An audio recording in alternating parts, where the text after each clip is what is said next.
저는 코미디 프로그램을 좋아합니다. 가끔 코미디를 보게 되는 때가 있는데 요즘 그렇고 그런 코미디 가운데 재미있는 것 하나를 발견했습니다.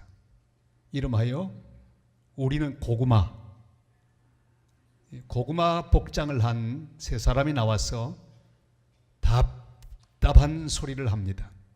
그것도 천천히 답답한 내용으로 답답하게 말하고 자기들도 답답했든지 하고 난 다음에 항상 가슴을 치면서 우리는 고구마 이렇게 하는 그런 코너입니다.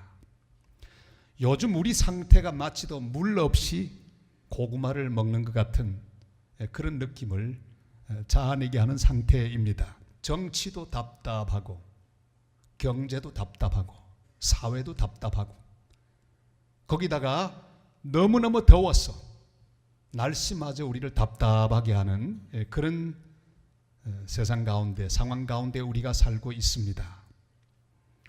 고구마의 반대말이 그러면 무엇일까요?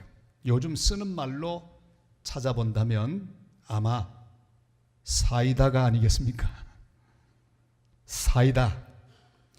정말 요즘 사이다 같은 사람이 그립습니다. 사이다 같은 말이 기다려집니다.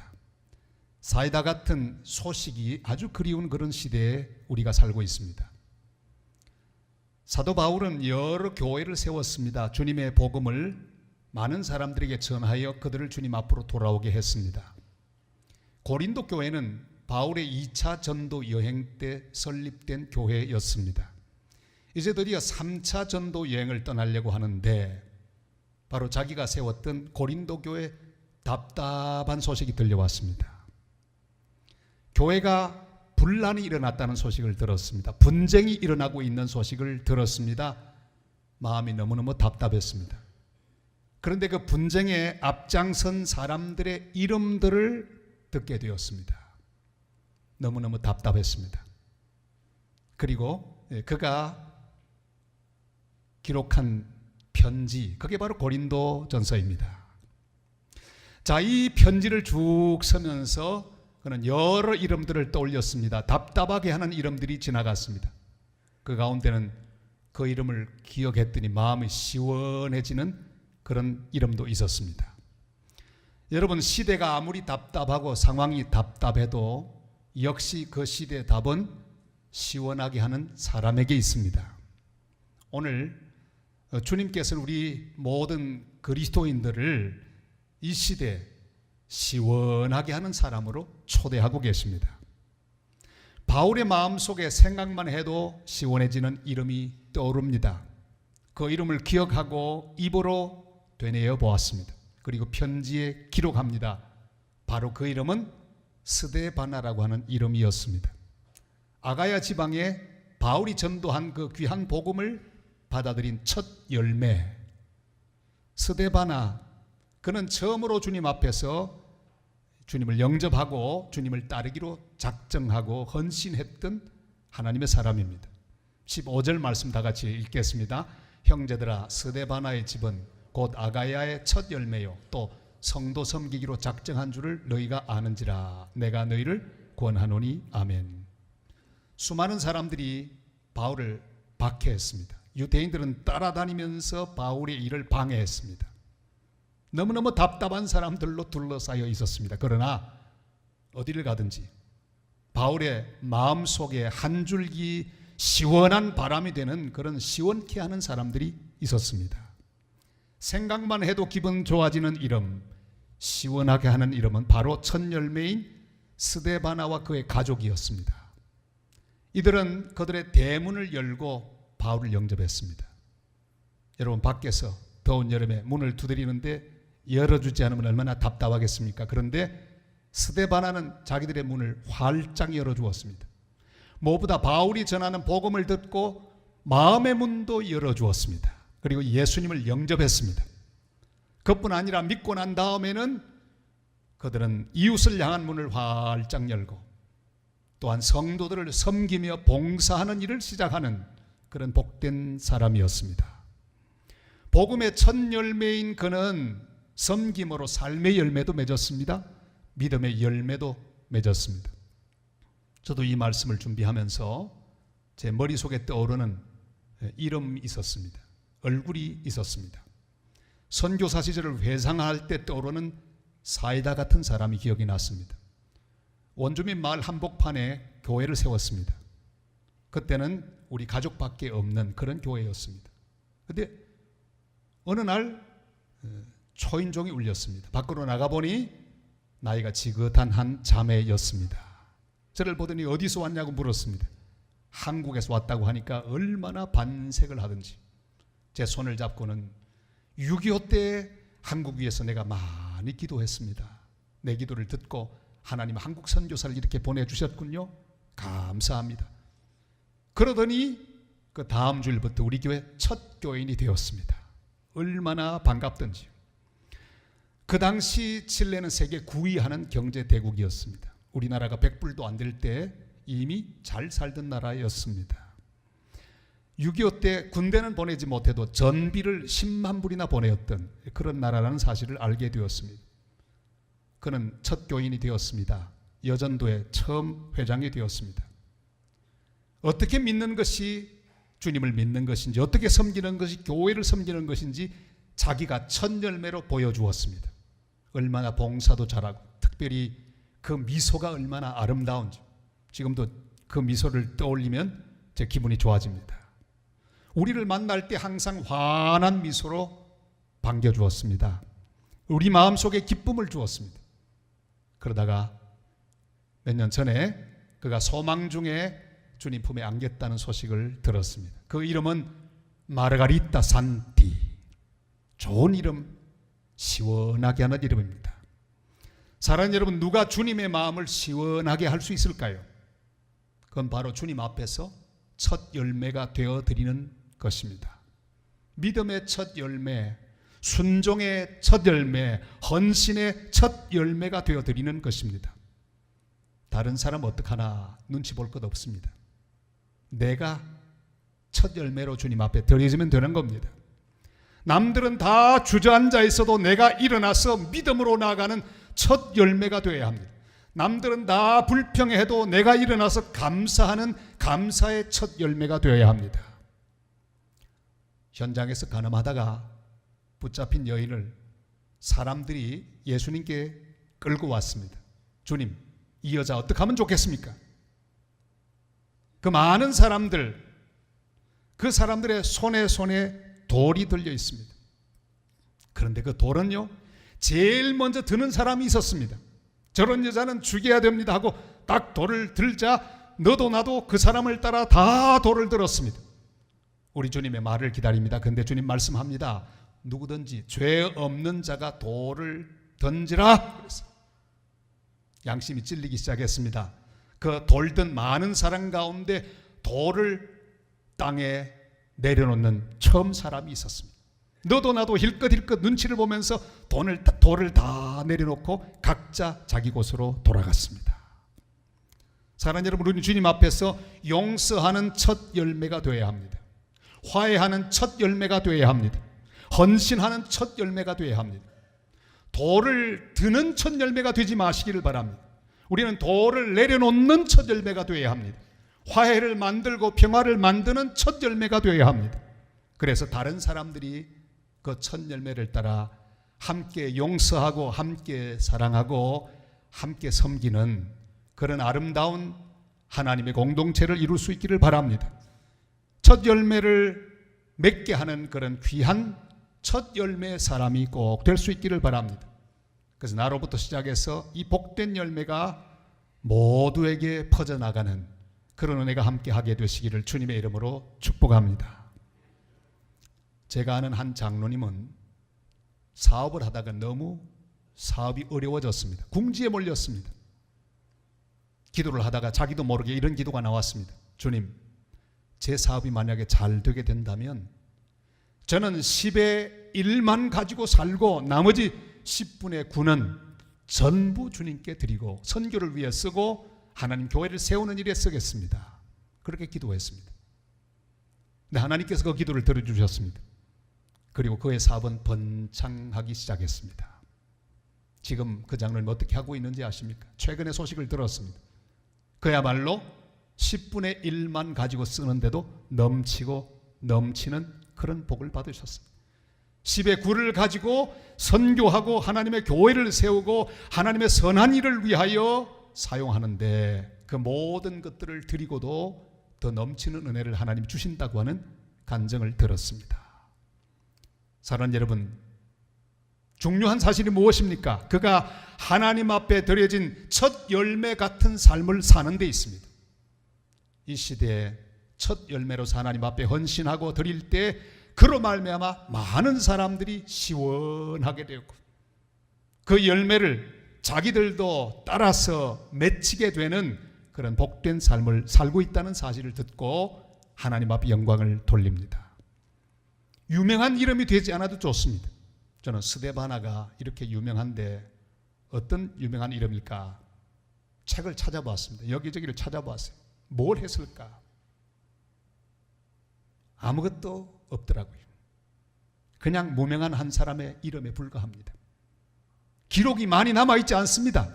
왁자지껄하게 광고하지도 않았고 그가 한 일 때문에 영광 받으려고 의도하지도 않았기 때문에 그냥 그는 그렇게 영광스러운 이름으로 남아있습니다. 무명의 한 지도자에 불과합니다. 그러나 그는 첫 열매였습니다. 사랑하는 여러분, 우리가 다른 사람에게 인정받기 위해서 이 일을 할 필요가 없습니다. 주님 앞에 헌신과 사랑으로 믿음으로 첫 열매가 되어드린다면 그 첫 열매로 말미암아 수많은 꽃들이 피어나지 않겠습니까? 하나님과 사람 앞에서 첫 열매처럼 드려져서 주님을 시원하게 하고 사람들을 시원하게 하는 수많은 열매가 맺어지게 되는 복된 성도들 다 되시기를 주님의 이름으로 축원합니다. 스데바나, 그는 첫 열매였습니다. 기쁨의 첫 열매, 전도의 첫 열매, 헌신의 첫 열매, 사랑의 첫 열매였습니다. 그리고 그는 그냥 이름만 첫 열매가 아니라 첫 열매 값을 톡톡히 했습니다. 그는 바로 부족함을 채워주는 사람이었기 때문입니다. 17절 말씀이 이렇게 말씀하죠. 다 같이요. 내가 스데바나와 부드나도와 아가이고가 온 것을 기뻐하노니 그들이 너희의 부족한 것을 채웠습니다. 아멘. 스데바나의 이름이 언급되고 옆에 두 사람의 이름이 있습니다. 발음하기도 좀 까탈스러운 그런 이름들이죠. 누구일까? 역시 그 두 사람이 누구인지도 모릅니다. 중요한 것은 스데바나와 함께 있는 걸 볼 때 스데바나의 식구들이 아니었겠는가 그렇게 짐작합니다. 여러분, 가장이 훌륭하면 가족 전체가 다 훌륭합니다. 저는 목회를 하면서 한 가지 사실을 알았습니다. 한 사람만 좋은 게 아니라 한 사람이 좋으면 다 같이 좋구나. 스데바나는 훌륭한 믿음의 사람 첫 열매였습니다. 그만 훌륭했던 게 아니라 그의 가족들도 함께 주님 앞에 헌신하고 주님의 시원함이 되는 그런 삶을 살았던 것을 발견할 수 있습니다. 그들은 고린도 교회 여러 문제점들을 바울에게 알려주었습니다. 소상하게 고린도 안에 일어나고 있는 모든 사건들을 알려주고 가감없이 아주 정확한 그런 어조로 모든 것을 바울에게 알려주었습니다. 바울로 하여금 마음을 시원하게 했습니다. 아하, 그렇구나. 바로 그 문제로구나. 그리고 바울은 거기에 적당한 편지를 써서 그들을 교훈했습니다. 그래서 고린도 교인 전체를 또 역시 시원하게 했습니다. 중간에서 그 역할을 잘 감당하던 사람이었습니다. 말하자면 중매쟁이와 같은 그런 사람이었습니다. 여러분, 중매쟁이는 뭘 하는 사람입니까? 저도 중매를 몇 번 해본 적이 있습니다만 이거 쉬운 일이 아닙니다. 중매쟁이는 절대 거짓말하면 안 됩니다. 없는 것 있다고 말하면 안 됩니다. 그건 중매쟁이가 아니라 사기꾼이죠. 중매쟁이는 사실을 전해야 합니다. 그러나 일이 성사될 수 있도록 좋은 점을 자꾸 이야기해야 합니다. 소통이 이루어질 수 있도록 자꾸만 중간에 서서 여러 가지로 말을 해야 합니다. 저는 부산 노회를 섬기는 동안에 가끔 교회 분장이 일어났을 때 수석 전권위원장을 맡기도 했습니다. 한 번은 어려운 교회를 맡았는데 이 목사님과 장로님 사이에서 그 해결하는 일을 하지 않으면 안 됐습니다. 얼마나 어렵던지. 그러나 부지런히 이 양쪽 사이를 오가면서 기어이 일을 이루었습니다.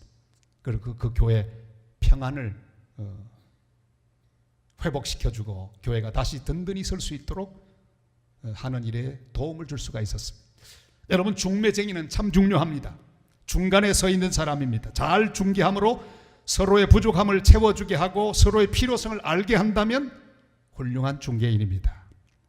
그런데 이 세상에는 부족함을 채워주는 사람 대신에 부족한 것을 덜추어내는 사람으로 가득 차 있습니다. 만약에 그렇게 된다면 그런 사람들 때문에 모든 것은 전부 끊어집니다. 분쟁만 남습니다. 싸움만 남게 됩니다. 주님은 우리를 채워주는 사람, 부족함을 보충해주는 사람으로 세워주셨습니다. 우리 주님 예수 그리스도는 우리와 하나님을 연결시키기 위하여 오셨습니다. 우리의 허물을 십자가로 가리워 주시면서 우리를 하나님 앞으로 인도해 주셨습니다. 하나님 앞에서 중보자로 우리를 위해 기도하셨습니다. 우리를 위해 피 흘리셨습니다. 그리고 기어이 우리를 하나님과 더불어 화목하게 하고 하나님 앞에 나아가 하나님의 자녀라고 칭함을 받는 복된 은혜 사람들 되게 하셨습니다. 베드로전서 3장 18절이 이렇게 말씀하죠. 다 같이요. 그리스도께서도 단번에 죄를 위하여 죽으사 의인으로서 불의한 자를 대신하셨으니 이는 우리를 하나님 앞으로 인도하려 하심이라. 육체로는 죽임을 당하시고 영어로는 살리심을 받으셨으니 아멘. 주님은 우리의 불의한 모습들을 담당하셨습니다. 약점을 담당하셨습니다. 우리 약점을 공격하고 비판하는 대신에 우리를 십자가로 가리워 주셨습니다. 우리를 지켜주셨습니다. 그리고 우리를 하나님 앞으로 인도해 주셨습니다. 그는 답답하고 절망 가운데 있는 우리의 영혼을 시원하게 해주셨습니다. 우리로 하여금 쉬게 하셨습니다. 그래서 우리가 이런 고백을 하게 만드셨어요. 시편 23편 1절로 3절 말씀 다 같이요. 여호와는 나의 목자시니 내게 부족함이 없으리로다. 그가 나를 푸른 풀밭에 누이시며 쉴 만한 물가로 인도하시는도다. 내 영혼을 소생시키시고 자기 이름을 위하여 의의 길로 인도하시는도다. 아멘. 주님은 우리를 소생시켰습니다. 우리를 시원하게 하셨습니다. 주님 하나님과 우리 복판에 서셔서 우리를 위하여 모든 몸을 주시고 희생하시며 피 흘리심으로 우리를 주님 앞으로 인도하는 거룩한 중보자가 되셨습니다. 주님께서 우리의 부족함을 채우시고 죄를 사하시며 시원하게 하신 것처럼 우리는 형제의 부족함을 채워서 시원하게 하는 사람으로 살아야 합니다. 하나님 우리를 이 땅에 비방하고 공격하는 사람으로 보내지 않았습니다. 우리가 보냄받은 그 자리에서 날마다 남의 허물을 덜추어내고 비방하고 공격하는 사람이 되고 있다면 하나님이 우리를 이 땅에 보내신 목적과 부합하지 않습니다. 보완하고 덮어주고 채워주는 사람으로 우리를 이 땅에 보내셨기 때문입니다. 결혼도 그런 것입니다. 하나님은 우리 한 사람 한 사람 상대방의 문제점과 결점들을 발견하도록 그렇게 부부로 묶어주신 것이 아닙니다. 어떤 사람은 오해하는 분들이 계세요. 내가 어떻게 하든지 이 인간을 사람으로 만들리라. 그건 잘못된 생각입니다. 덜쳐내고 공격하고 비방하기 위해서 부부가 만난 게 아닙니다. 부족한 것을 덮어주고 보충하기 위하여 채워주기 위하여 만났습니다. 여러분 이번 주간에 절대로 공격하지 마시기를 바랍니다. 덜추어내지 마시기를 바랍니다. 당신 뭐 하는 게 뭐가 있냐고. 그건 그렇게 하는 게 아니라고. 교훈하려고 생각하지 마시기를 바랍니다. 덮어주기 위하여 하나님께서 우리에게 가정을 주셨습니다. 하나님이 한국에 5만 개도 더 되는 교회 가운데 산성교회로 우리를 보내신 이유가 무엇입니까? 여기서 교회 문제점들을 덜추어내고 공격하고 비방하기 위해 보내주신 것이 아니라 나로 말미암아 부족한 부분을 채워주기 위하여, 그리고 또한 하나님 교회를 든든히 세우기 위하여 우리를 여기에 보내주신 줄을 우리가 믿습니다. 내가 무엇을 보완하며 무엇을 채울 수 있을까를 늘 생각하고 발견하여 스데바나처럼 조용히 부족함을 채우는 복된 성도로 주 앞에 쓰임받게 되는 그런 은혜가 함께 하시기를 주님의 이름으로 부탁을 드립니다. 제 일생에 제일 중요한 첫 출발, 선교사는 물론 34살에 출발했습니다마는 처음으로 부흥회를 인도한 때는 이제 39살 때 첫 부흥회를 인도하게 되었습니다. 미국에 한 600여 명 모이는 어떤 한인교회 부탁을 받고 말씀을 준비하려고 하는데 얼마나 떨리는지, 아직 40도 안 됐는데 도저히 자신이 없었습니다. 산으로 올라가 3일 동안 금식하면서 말씀을 준비했습니다. 그리고 집회를 인도했습니다. 얼마나 큰 은혜가 임하는지 저는 두렵고 떨리는 마음으로 3일 집회를 인도했습니다. 그런데 마지막 시간이 되었는데 담임 목사님이 광고합니다. 오늘은 우리 허원구 선교사님 선교를 위해서 봉고를 한 대 살 수 있도록 헌금합시다. 깜짝 놀랐어요. 제가 쭉 기도해 왔는데 어떻게 알았는지 차를 사주시겠다는 거예요. 그날 마쳤습니다. 다 헌금을 걷었는데 사무실로 저를 부르더니 선교사님 여기 받으세요. 밴을 살 수 있는 돈을 받는데 너무너무 감사했습니다. 목사님 말씀합니다. 선교사님 사실은 좀 부족했습니다. 15,000불이 되지 않아 부족했는데 장로님 한 분이 백지수표를 제게 주면서 목사님 오늘 만약에 15,000불 안 되면 남는 건 몽땅 다 모자란 건 다 이걸로 채우십시오. 그렇게 하시더라는 거예요. 저는 감격하는 가운데 그 헌금을 받았어. 칠레 오는 즉시 그 당시 나왔던 베스타를 샀습니다. 얼마나 좋던지. 제 일생에 그 차는 벤츠보다 귀한 차입니다. 그걸 몰고 다니면요 골목골목마다 사람들이 막 와서 차를 만져봐요. 이야 이거 멋있다고, 이건 한국제라고. 저는 그렇게 차를 자랑하면서 구석구석을 다니며 거리에서 음악 선교단을 통해서 복음을 전하고 또 말씀을 막 전하고 그렇게 저와 많이 동행하면서 선교했던 기억이 있습니다. 사랑하는 여러분, 누가 답답하게 하는 사람입니까? 부족한 것이 무엇인지 살펴서 발견하고 다른 사람에게 알리고 그 사람을 공격하는 재료로 사용하는 사람, 답답한 사람입니다. 그러면 누가 시원하게 하는 사람입니까?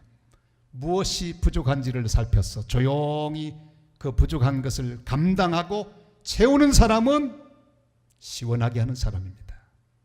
그 장로님이 준비하셨던 백지수표, 여러분 우리의 마음속에 이 백지수표 한 장이 늘 준비되어 있어야 합니다. 내가 부족한 것을 채우리라. 내 가정에 부족한 것, 내 남편의 부족한 것, 내 아내의 부족한 것을 내가 채우리라. 오늘 제가 여러분에게 백지수표 한 장씩을 다 드립니다.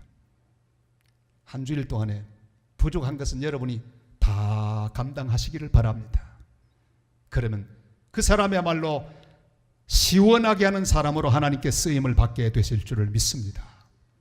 가정을 시원하게 하고 교회를 시원하게 하며 하나님의 마음을 시원하게 하는 복된 백성들, 하나님의 사람들이 다 되시기를 바랍니다.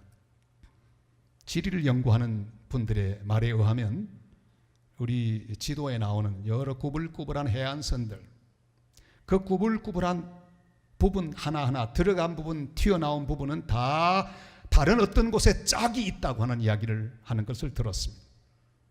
여러분 참 재미있는 이야기죠. 들어가 있는 부분이 있습니다. 그러면 어디에 보면 반드시 그 들어간 부분을 채워줄 수 있는 부분이 또 있다는 사실입니다. 여러분 우리 속에 부족함이 있는 것을 느끼실 것입니다. 반드시 또 다른 어떤 사람에 의하여 내 부족함은 보충되게 될 것입니다. 이것이 바로 성도의 교제입니다. 내게 다른 사람보다 또 강점이 되는 그런 장점들도 있을 것입니다. 자랑하라고 주신 것이 아닙니다. 뽐내라고 주신 장점들이 아닙니다. 또 다른 사람의 부족한 것을 나의 장점으로 보완하고 채우기 위하여 하나님이 주신 은사라고 하는 사실을 기억하고 잘 사용하게 되시기를 바랍니다. 군림하라고 주신 것이 아닙니다. 부족한 것을 채워주기 위하여 주셨습니다. 부족함을 채워주어 주님의 마음을 시원하게 하고 성도의 마음을 시원하게 하는 하나님의 사람들이 되시기를 바랍니다. 바울은 고린도 교회를 향해 권면합니다. 고구마처럼 답답하게 하는 사람, 되지 말라고 말씀합니다. 특별히 그렇게 답답하게 하는 사람과 더불어 함께 일하지 말고 사이다처럼 시원하게 하는 사람과 함께 일하고 그런 사람을 알아주라고 말씀하셨습니다. 우리 16절 말씀 다 같이 읽겠습니다. 이 같은 사람들과 또 함께 일하며 수고하는 모든 사람에게 순종하라. 18절도 같이 읽겠습니다. 그들이 나와 너희 마음을 시원하게 하였으니 그러므로 너희는 이런 사람들을 알아주라. 아멘. 바울은 고린도 교인들에게 답답한 일을 꾸미고 답답한 말을 하는 사람들과 함께 하지 말라고 권면했습니다. 반면에 스데바나와 그 가족들처럼 하나님과 사람들의 마음을 시원하게 하는 사람과 시원한 말을 하면서 시원한 일을 함께 하기를 권면했습니다. 그런 사람을 알아주라고 말했습니다. 사람은 함께 있는 사람의 영향을 받습니다. 누구 옆에 있는지가 중요합니다. 여러분 주일학교를 다니신 분들은 옛날에 주일학교 때 부르던 찬송이 기억나실 겁니다. 착한 앤가 나쁜 앤가 알아맞히자. 착한 앤가 나쁜 앤가 알아맞히자. 기억나십니까? 저도 그것을 불렀습니다. 우리 함께하는 사람이 어떤 사람인지 알아야 합니다. 첫 열매 같은 사람인지 아예 좋은 싹을 자르는 사람인지 부족한 것을 드러내는 사람인지 부족한 것을 채우는 사람인지 알아보아야 합니다. 스데바나처럼 사람을 알아주고 그와 함께 하나님의 역사를 이루어가는 스데바나 같은 하나님의 복된 일꾼들 다 되시기를 바랍니다. 우리가 방문하는 여러 장소 가운데 정말 답답한 장소가 있습니다. 병원입니다. 특별히 대학병원 이런 데는 얼마나 복잡한지 몰라요. 가면 답답합니다. 한 번은 병원 신방을 갔습니다.